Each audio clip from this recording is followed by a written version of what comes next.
MLA centric గా రాజకీయాలు మొదలైనయో అప్పుడే రాజకీయ నాయకుల పతనం మొదలైంది, వాళ్ళ యొక్క గౌరవ ప్రతిష్టల పతనం మొదలైంది. ఎమ్మెల్యేల స్థాయి నుంచి ఇప్పుడు కేవలం ప్రాంతీయ పార్టీలు చెందిన ప్రాంతీయ పార్టీ అధినేతల యొక్క ఫేస్ వాల్యూ ఇమేజ్ బట్టే మిగతా వాడు అందరిది కూడాను కొనసాగటం మొదలైంది.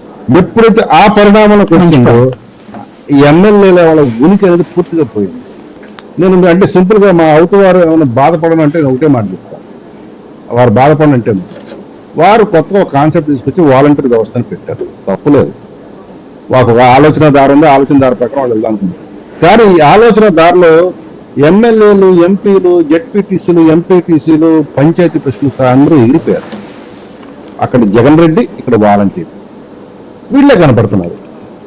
ఇప్పుడు వాలంటీర్ వ్యవస్థ మీద దెబ్బడితే మరి ఈ యొక్క మీరు అనుకునే ఆ స్ట్రక్చర్ అంటే చూసారా, ఆ స్ట్రక్చర్ ఎక్కడ కనపడుతుంది? ఇప్పుడు ఆ స్ట్రక్చర్ జనబాహుల్లోకి ఎక్కడ వెళ్తుంది? ఈ ఇబ్బందులు ఉంటాయి. ఈ ఆధునిక రాజకీయ యుగంలో ఈ ఇబ్బందులు ఎప్పుడు ఉంటాయి. కాబట్టి ఈ ఆధునిక రాజకీయ యుగంలో అధినాయకుడు ఫేస్ వాల్యూ, కార్యకర్తలు కేడర్ బలమే, ఈ రెండే ప్రధానమే. మధ్యలో వచ్చి వెళ్లిపోయే నాయకులు వాళ్ళని బట్టి మటుకి రాజకీయాలు తలకింద లోటాలు ఏమి ఉండవు. మంచి పాయింట్. రైట్, శ్రీధర్ గారు.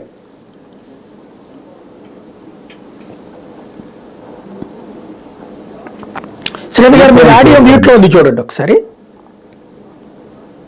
సాయి గారు, నేను 2 పాయింట్లు క్లియర్ చేస్తాను. ఇప్పటి వరకు జగన్మోహన్ రెడ్డి గారు యాత్ర స్టార్ట్ చేసిన తర్వాత ఇన్నటి వరకు కూడా ఆ పార్లమెంట్ ఏరియాలో ఎవరు పోటీ చేస్తున్నారో ప్రకటించుకుంటూ వచ్చేసారు.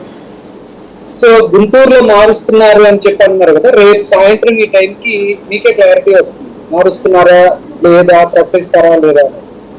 సో అదొకటి. రెండోది, మన పెద్దలు శాంతి ప్రసాద్ గారు మాట్లాడుతా వాలంటీర్ వ్యవస్థ గురించి మాట్లాడారు.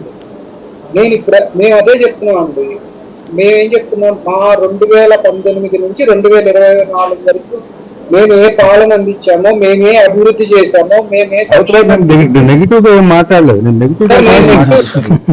నేను నెగిటివ్ పాజిటివ్ ఏం చెప్పట్లేదు సార్. మీకు నెగిటివ్ అనిపించింది, మీరు ఎమ్మెల్యేకే ఇంపార్టెన్స్ మీరు ఏమనుకుంటున్నారో, మీ పాలసీ ఏంటో మీరు డైరెక్ట్ చెప్పేసేయండి. మేమేం చెప్తున్నాం, మా పాలసీ ఏంటంటే ప్రజల నుంచి ఎన్నుకున్న ప్రజాప్రతినిధులతోనే రాజకీయం నడవాలా, ఏ వ్యవహారమైనా నడవాలా. అప్పుడే ప్రజలకి ప్రభుత్వానికి మధ్యలో ఒక అనుసంధానం ఉంటుంది. ఇప్పుడు కూడా పార్టీ వ్యవస్థ మధ్యలో అనుసంధానం జరిగితే ఆ లింక్ కట్ అయిపోతే ప్రజలకి చాలా గందరగోళం పడతారు. శాంతి ప్రసాద్ గారు, మీరు గందరగోళం పడుతుంది. ఇప్పుడు శాంతి ప్రసాద్ గారు అదే సాయి గారు అడిగిన ప్రశ్నకు అదే సమాధానం అండి. ఇప్పుడు మేము ప్రజాప్రతినిధులకు ఇంపార్టెన్స్ ఇవ్వట్లేదు, ప్రజాప్రతినిధులు